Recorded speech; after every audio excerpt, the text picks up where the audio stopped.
नमस्कार दोस्तों। स्वागत है आपका अपने इस चैनल पर। दोस्तों, आज हम बात करने वाले हैं एक ऐसे युद्ध की जिसमें भारत कभी सोचा ही नहीं था कि उसका सबसे बड़ा मित्र उस पर वार कर देगा। जी हां दोस्तों, ये युद्ध थी 1962 की भारत चाइना युद्ध।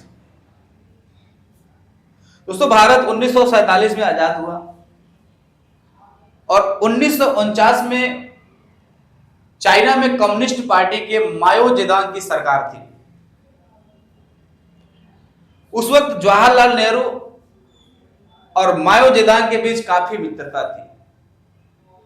जवाहरलाल नेहरू ने हिंदी चीनी भाई भाई का नारा दिया। चाइना को भारत समझ ही नहीं पाया।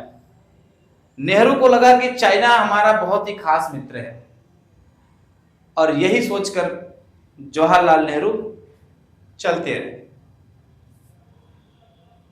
दोस्तों, ये चाइना है और ये भारत है और इसके बीच में पड़ता है तिब्बत, जो कि एक पहाड़ी क्षेत्र है। चाइना ने 1950 में तिब्बत पर कब्जा कर लिया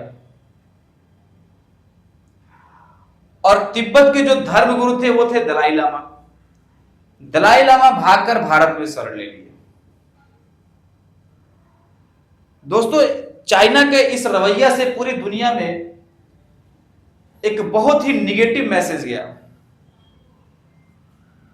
कि कैसे चाइना एक छोटे से क्षेत्र को अपने कब्जे में कर लिया, क्योंकि पूरी दुनिया मानती थी कि तिब्बत जो है वो एक कंट्री है और चाइना ने अपने पावर का इस्तेमाल करके तिब्बत को कब्जा कर लिया।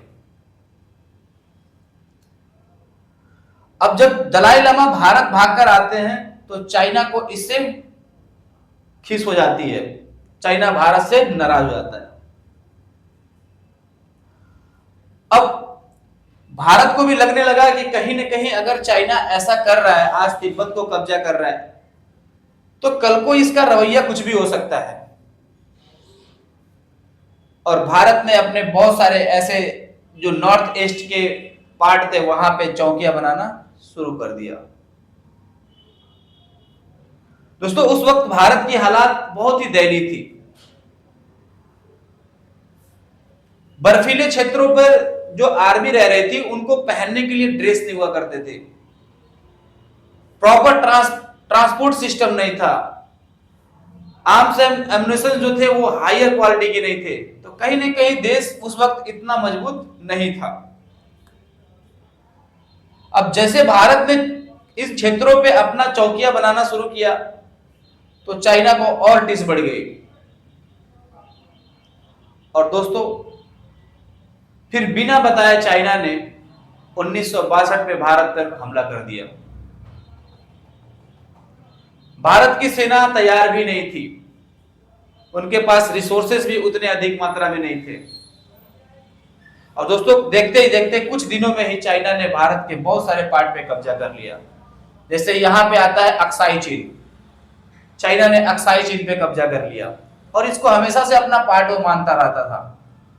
ये जो लास्ट का जो नॉर्थ ईस्ट पार्ट है जिसे हम नेफा पहले बोलते थे, अरुणाचल प्रदेश के एरिया को नेफा बोलते थे, इस एरिया को वो अपना मानता गया। हमेशा इसको लेकर के डिस्प्यूट करता रहता है। और फिर दोस्तों, उस वक्त चाइना ने भारत पर विजय प्राप्त कर लिया और फिर अपने आप ही वो युद्ध को छोड़ करके, युद्ध को रोककर वापस चले गए। लेकिन वो अक्साई चीन को अपना पार्ट बना लिए, उसको उन्होंने वापस नहीं किया। दोस्तों, इसके बाद जवाहरलाल नेहरू को यह समझ में आ गई थी कि दोस्ती जरूरी है, लेकिन दोस्ती के साथ साथ अपनी तैयारी भी उतना ही जरूरी है। यदि आप तैयार नहीं रहते हो तो इस इंटरनेशनल सिस्टम में कोई किसी का मित्र नहीं हो सकता। सब अपने आवश्यकता के अनुसार जुड़े हुए हैं एक दूसरे से।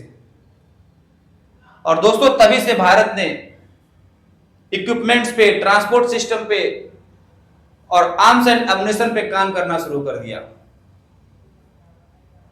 लगातार भारत हथियारों को बनाना, विदेशों से खरीदना, इन सारे पे काम करना शुरू कर दिया। दोस्तों, भारत और पाकिस्तान का विवाद तो आपको पता ही है कि लगातार चलता रहता। उसके बाद वही चाइना का भी जब रवैया ऐसा देखने को मिला तो कहीं ना कहीं भारत के लिए दो तरह से खतरा बढ़ गया। जब चाइना से युद्ध हुआ तो पाकिस्तान ने भी भारत पर अटैक करने का कोशिश किया, लेकिन कहीं ना कहीं भारतीय सेना इसको भी मुंहतोड़ जवाब देती गई।